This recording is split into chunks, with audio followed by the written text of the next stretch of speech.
मी पण वैष्णवीसारखं नक्कीच पाऊल उचललं असतं.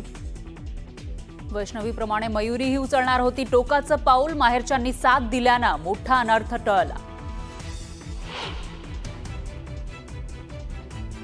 हगवणे कुटुंबियांकडून मोठ्या सुनेचाही छळ. सर्वात जास्त छळ नणंदेकडूनच. मयुरीनं न्यूज 18 लोकमतवर मांडली कैफियत. वैष्णवीचं बाळ अज्ञात व्यक्तीनं कसपटे कुटुंबियांकडे सोपवलं. निर्दयी हगवणे कुटुंबामुळे 9 महिन्यांच्या बाळाचे हाल. तर नणंदेचा मित्र निलेश चव्हाणकडे होतं बाळ.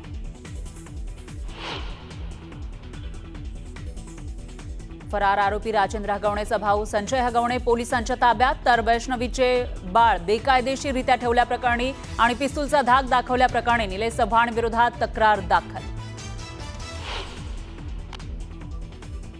वैष्णवी हगवणे प्रकरणी पोलिसांनी दोघांना चौकशीसाठी घेतलं ताब्यात. फरार आरोपी हे सुनील चांदेरे आणि माऊली कांबळेच्या संपर्कात असल्याचा संशय. दोघांचीही कसून चौकशी सुरू.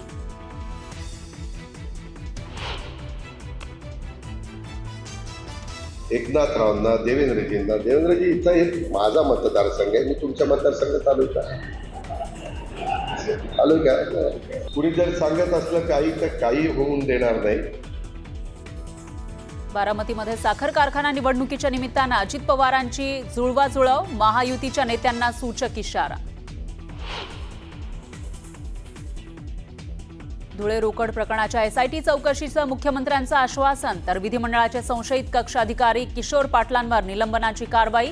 विश्रामगृहातील खोलीत सापडलेले 1,84,00,00,000 रुपये.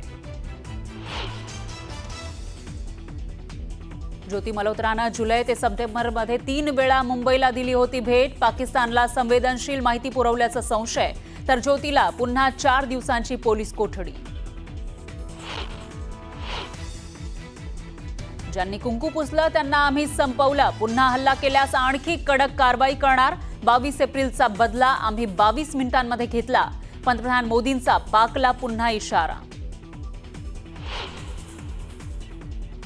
आणि सलमान खानच्या सुरक्षेत मोठी चूक. घरात घुसलेल्या एका तरुणाला आणि तरुणीला पोलिसांकडून अटक. 20 मेच्या रात्री गॅलेक्सी अपार्टमेंटमध्ये शिरला होता तरुण.